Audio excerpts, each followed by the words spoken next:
Hey guys, I'm Andrea Dunlop, and today I'm talking about how to keep writing during this crazy period of time that we're in. So, obviously, the COVID-19 pandemic has really upended daily life for most of us in ways big and small. And for a very few of us, writing is our full time job. But for most of us, it's either something that we do in addition to other work, a full time day job, raising a family, whatever else it is we're doing. So it can be hard to find, time and attention to put towards your writing under normal circumstances because it's kind of this extra thing that a lot of us are doing.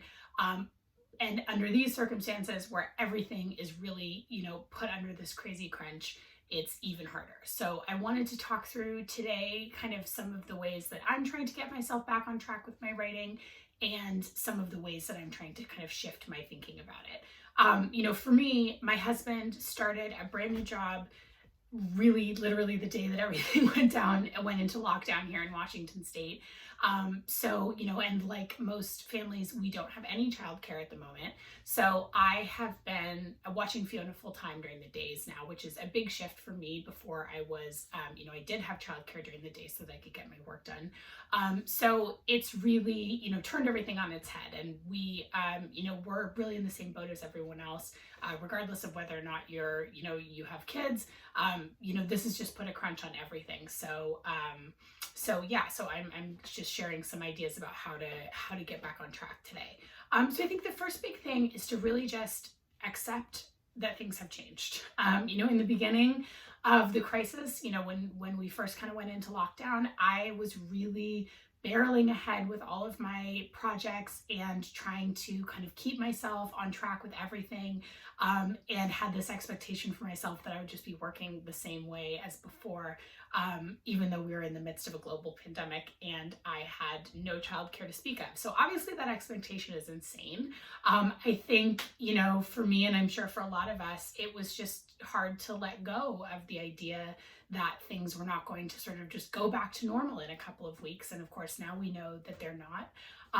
And so I think I'm trying to kind of make that shift right now, and to adjust to the circumstances that we're in, and with the expectation that they're going to be around for a while, and that whatever comes after this immediate crisis is over, the new normal is going to look pretty different. And so I'm kind of trying to think about how I made adjustments to my habits during other big shifts in my life, like after I graduated college, and when I became a new mom. I think we think about writing habits sometimes as these really fixed things. People talk about what they do every day, but writing habits really have to be adaptable to last you a lifetime. And so I think that we're all trying to adapt right now, and this is obviously going to be a big shift for all of us. So I'm trying to really, think of it that way. So obviously this means really adjusting your expectations for yourself in 2020 at the very least. I got my first book deal for Losing the Light in 2014, and since then I have been really going hard at my writing career. I ended up publishing 3 books in under 4 years. And to be honest, even before this crisis hit, I think I was feeling a pretty significant amount of burnout. I'm sure I'm not alone there. We live in a really sort of high achieving, high burnout culture. So I'm trying to take this time where I'm being sort of forced to let go of some of those expectations of myself to kind of, reconnect with my writing a little bit and kind of separate it from the idea of, of driving really hard at these self-imposed deadlines and these goals. Nobody's 2020 is going to look like what they thought it was going to look like on January 1st. So I think that, give yourself the permission to really let go of those expectations, whatever you thought your life was going to be a few months ago. That's really true for all of us. So maybe this means, for your writing, that you're going to finish a draft later than you thought you would, that you're going to make, less progress, or even maybe you're going to have to put your writing aside for a little bit, or maybe that's just going to be, the healthiest choice for you. And so whatever that is, it's okay. And, this obviously is a little bit more complicated if you're having to make those negotiations with a publisher, if you have current deadlines, if you have a book coming out. But obviously just remember that everything is in flux right now, and everyone's going to have to be flexible on all sides. So I think that with all that said, it is helpful for some of us to have those, concrete goals. And I think that, concrete goals can be motivating in this time, just like they can be, in regular life or the before time or however we're sort of thinking of the pre-COVID-19 days. They can give you a sense of control over your life when everything else feels out of control. So I think that having goals could really help, a lot of us right now. I know for me, it still feels good to set those goals and to kind of anchor myself. And so think about how you can set some realistic ones. Maybe that's a certain word count, like 500 words a day.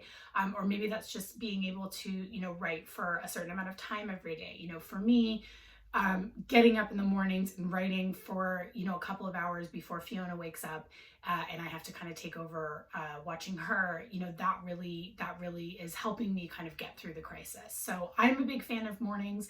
I know for some people it's really much easier to write once kids have gone to bed or their work's done or whatever it is, at night, with a glass of wine maybe. But whatever it is, if that's going to help you to set those little goals to kind of help you get through a day at a time, a week at a time, then definitely do so.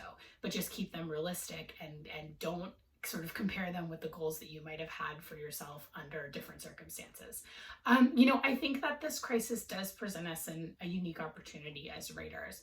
I'm not going to bright side you and say this is, some sort of huge opportunity for personal growth.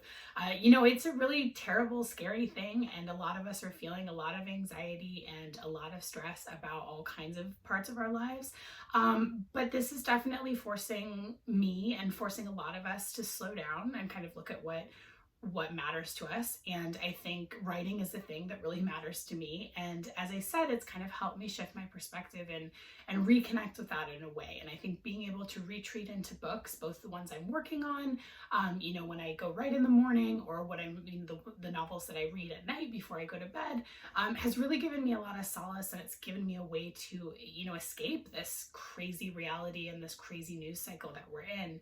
And I've been reminded, just spending so much time online, the bulk of my community is really book people online. I'm reminded how wonderful that community is and how kind and big-hearted, most people who are writers, readers, booksellers, publishing people, that's a really great group of people. And so it's kind of put me back in touch with that. I've been working in books and publishing for 16 years. And so it's kind of helped me, again, this moment kind of to remember to be grateful for all that. Okay, so bottom line, be kind to yourself, definitely prioritize your mental health, and don't beat yourself up if you're not getting a lot done. But good luck out there. Let me know how it's going. And of course, stay safe and stay home.